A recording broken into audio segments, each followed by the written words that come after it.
All right, man, let's get straight to it. A lot of people been asking me about this list. What's my opinion on it? So ESPN drops a top 25, under 25, the highest ceiling list.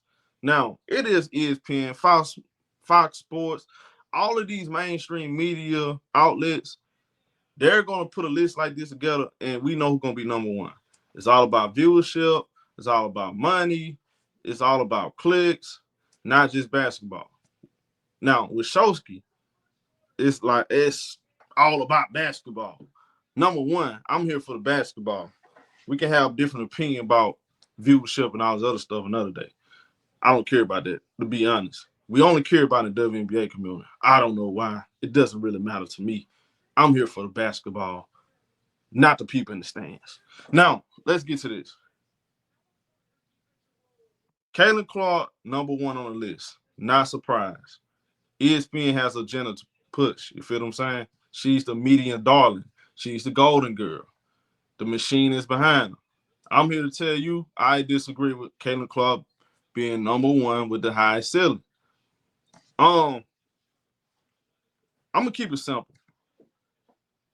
When I think about somebody that has the highest ceiling, I'm thinking about somebody that can change the game in multiple different ways. Number one, because in order to be a great player, I'm talking about you want to be a GOAT, you want to be a great player.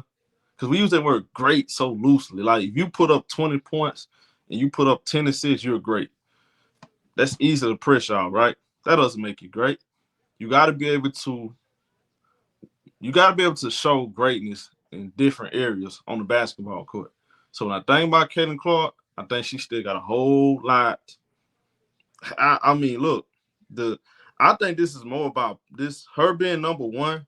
If her name wasn't Caitlin Clark, she would not be number one. Let's just be honest. If you look at her game for the last 2 years, you was not finna tell me she had the highest ceiling. I thought, look, before the draft, I said she didn't have the highest ceiling in this draft. Caitlin Clark, she's really unique what she does, but is that gonna her style is her style gonna result in championships? Now people bring up Indiana Fever made the playoffs, and it's funny how everything happened this year. It kind of opened up a lot of people's eyes. I knew about this, but some people they didn't know. The Indiana Fever made the playoffs not because Caitlin Clark carried them to the playoffs. That's what they want y'all. That's what they want y'all to believe. Caitlin Clark has two of the All-Stars, and one of the players on her team is on this list. Don't y'all know Caitlin Clark wasn't even top two in win shares on her own team last year. The Indiana Fever is in the playoffs this year without her. That's a little context for you. Now, talk about the ceiling real quick. Her ceiling. What is Caitlin Clark's ceiling? I think Caitlin Clark, honestly, y'all, I think Caitlin Clark really have underperformed. I think she should be 22 and 13 with two turnovers. With two turnovers a game. I predicted Caitlin Clark was going to average 22 points and 12 assists. I had 40, what I had, like 45% from the field, 40 from the three. I actually gave it at her rookie year.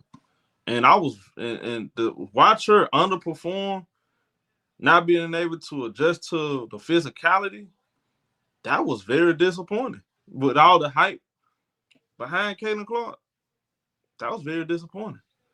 Am I surprised? No. Because I think just like some of these other players in the WNBA, some in the NBA, they front runners. She's one of those players that can get hot and front run and beat her chest.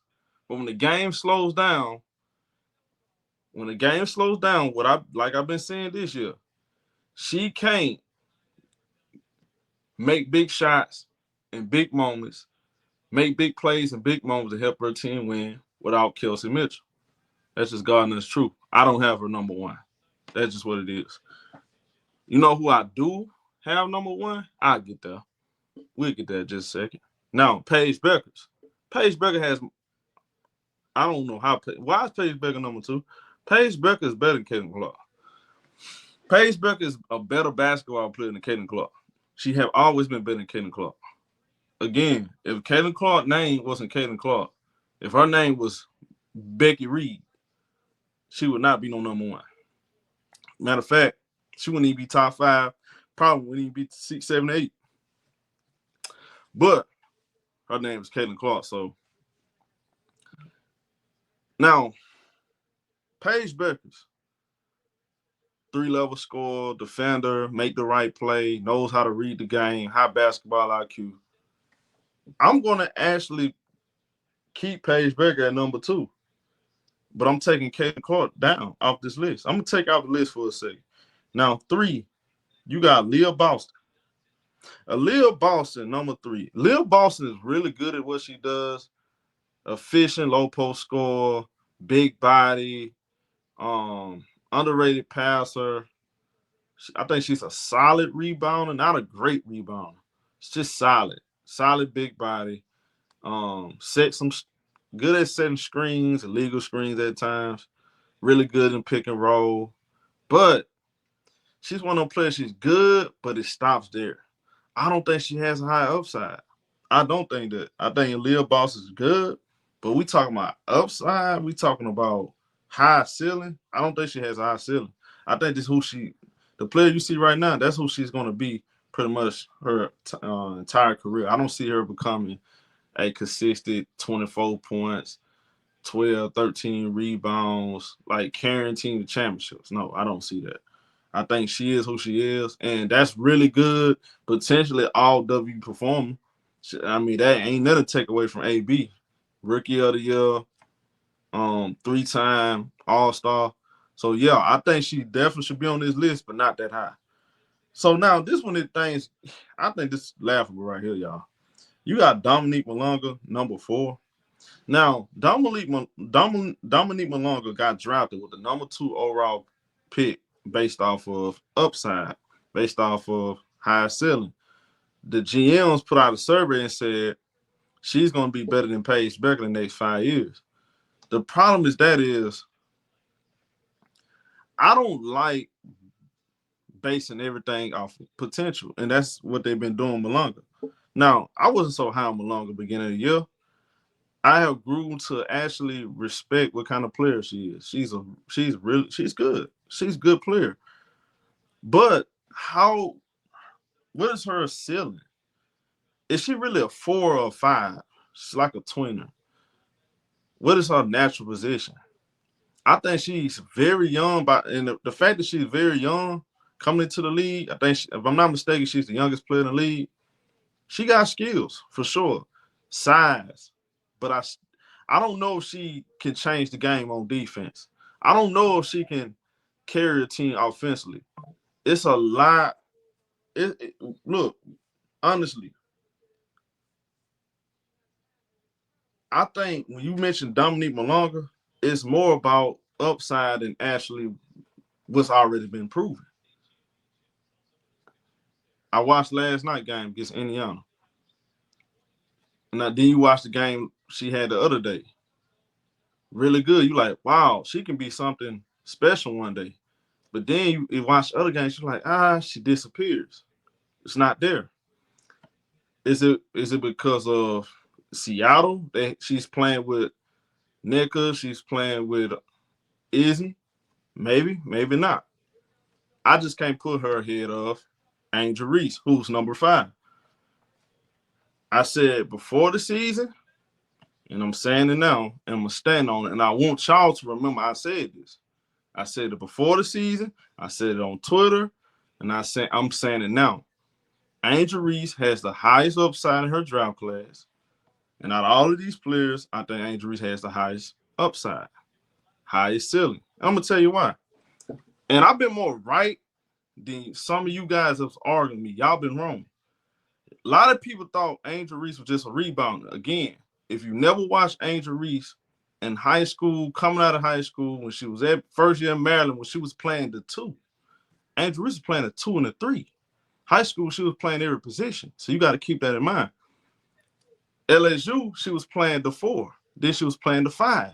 So she pretty much been playing every position. That's why you see her bringing the ball to the court. That's nothing new, right? Her versatility on both ends of the floor. When I look at all these players on the list, other than Paige Bueckers, I'm talking about right now, she's the only one I see control the game with offense and defense. Look, did y'all see that last game against A'ja Wilson? A'ja Wilson, best player in the world. To me, she the greatest player in WNBA history. Now, some people gonna say, yeah, it don't matter. You can say Candace Parker, you can say Cheryl Swoops, Don Taurasi. To me, it's A'ja Wilson. From a skill set, we talking about impact, we talking about accolades, put everything on the table, A'ja Wilson. I saw Angel Reese guard A'ja Wilson, and she's been hot. She's on a hot streak, hot stretch. And the Las Vegas Ace is cooking. Angel Reese held her to under 20 points. And I predicted that before the game. Because if you watch Angel Reese takes these matchups very personal. When Angel Reese lock in and she says, you're not going to get your averages, I've seen it more times than not. She holds players under their averages. And they have a hard time really getting their shit off because she has IQ, really good at cutting off angles. She's long, fast feet, quickness. I thought, and she's strong, underrated strength. You look at her, you like, she's like a $170, but she's strong though, aggressive. She has the mindset, the mental fortitude. So it's different. You saw her, she guarded her, slowed her down. Offensively, I didn't see Angel Reese take over 4 quarters. So when I think about highest upside, look, Angel Reese one jump shot away from being a straight up MVP caliber player. She's one consistent mid-range jumper, which she's going to get because if you look at the free throws, shooting 77%, 78% for most of the year, it's there.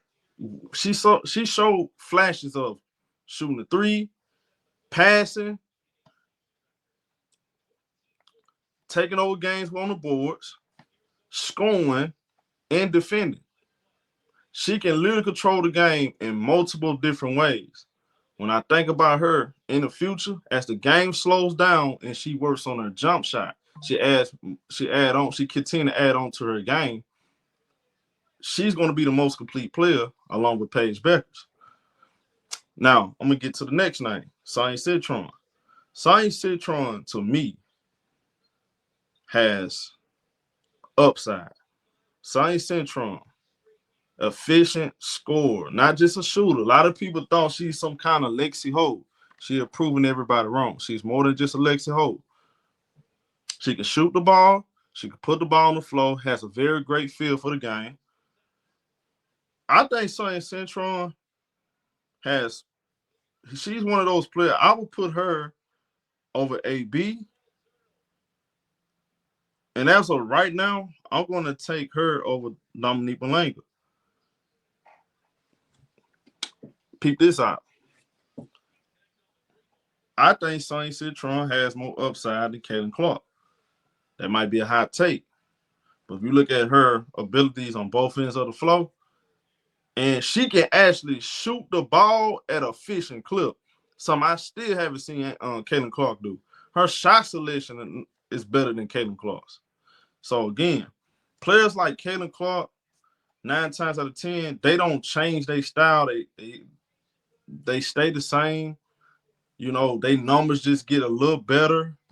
We still don't know how great Caitlin Clark is going to be because what she does best is she's not efficient at it.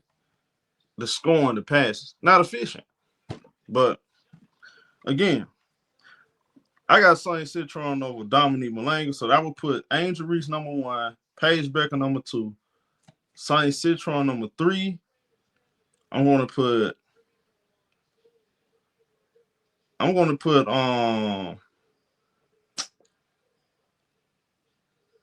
Caitlin Clark I'm gonna wait on Caitlin Clark for a sec. Let me wait on Caitlin Clark. You got Kamilla Cardoso. Look. I've been using Marc Gasol as a comparison. I don't think people understand how great Kamilla Cardoso can really be. She can really pass the ball if she just believe in herself. Like seriously, just believe. You listen to what she said. You know, she just look at Angel. She used her as somebody's motivation to believe in herself. She just gotta believe in herself. Kamilla can pass the ball, very good low post. I want to see her use a floater and a jump at the elbow and the baseline. I think if she develops that, she's gonna be unstoppable. Seriously. I think Kamilla has a lot of tools. Her skill set is there. Defense. Camilla's a really good shot blocker, but she has to work on sliding her feet. I think she needs. This is where I want some of these veterans like Elisa Leslie to help her out with sitting in the film room and watch players like Tina Charles. Watch those players and look at their feet. Tina Charles has some really, really. I'm talking about some of the best footwork in WNBA history. Wow, look at Tina Charles' feet. She needs to watch more film. I think Kamilla Cardoso has a lot of upside. I would put Kamilla Cardoso right behind Sonia Citron. I'm gonna take Kamilla Cardoso over Malonga. Then, okay, we got Rickea Jackson. Rickea Jackson is a get out of bed, 20 points a game score. Other areas of her game, defensively, I think she can improve. I think she can get 5-6 rebounds a game. But I think her number one calling call is scoring. She can get buckets. I like what Rickea Jackson at somewhere in that area. I would have Caitlin Clark ranked over Rickea Jackson as far as like the ceiling. It's debatable now. It's debatable, but I would have Caitlin Clark. Give me Caitlin Clark. I think Caitlin Clark has more ceiling than Rickea Jackson. I would say Caitlin Clark has more ceiling than Kamilla Cardoso. As I'm breaking the list down, so you kind of can move them down. Okay, Kamilla down. Put Caitlin Clark right there in between Sonia Citron and Kamilla so far. Now you look at Cameron Brink. I think Cameron Brink, another player, she got a lot of upside. I think Cameron Brink has more upside than Malonga. As of right now, again, Malonga, I could be wrong about Malonga, honestly. I just don't know enough about Malonga. She haven't shown me any intangibles yet. I see the skill. I question the will to take over games. There's still things I gotta see. So as of right now, I'm taking Rickea Jackson, and I'm taking Cameron Brink over Malonga. Kiki Arafin. Kiki Arafin has more upside than Kamilla Cardoso. I think she got more upside than Kamilla Cardoso, Rickea Jackson, and Cameron Brink. I'm taking her over Dominique Malonga. And you know what? Based on what I saw from Kiki out the gate, her ability to score the ball, face up, hit jumpers, her post game, she's flawless. She's a flawless scorer. She can really score. I question her motor. Does she have a motor to be great, like take over games? And see, that stuff matters. I question her motor. But I will say this. Now that I went through pretty much everybody. Now, my final list is Angel Reese number 1, Paige Bueckers number 2, Sonia Citron number 3, CC number 4, Kiki off the number 5, Kamilla Cardoso number 6, AB number 7, Cameron Brink number 8, Rakia Jackson number 9, Dominique Malonga number 10. That's how I got it. Y'all let me know what y'all think. Get in the comment section. Light it up. It's your boy Showtime. We out here.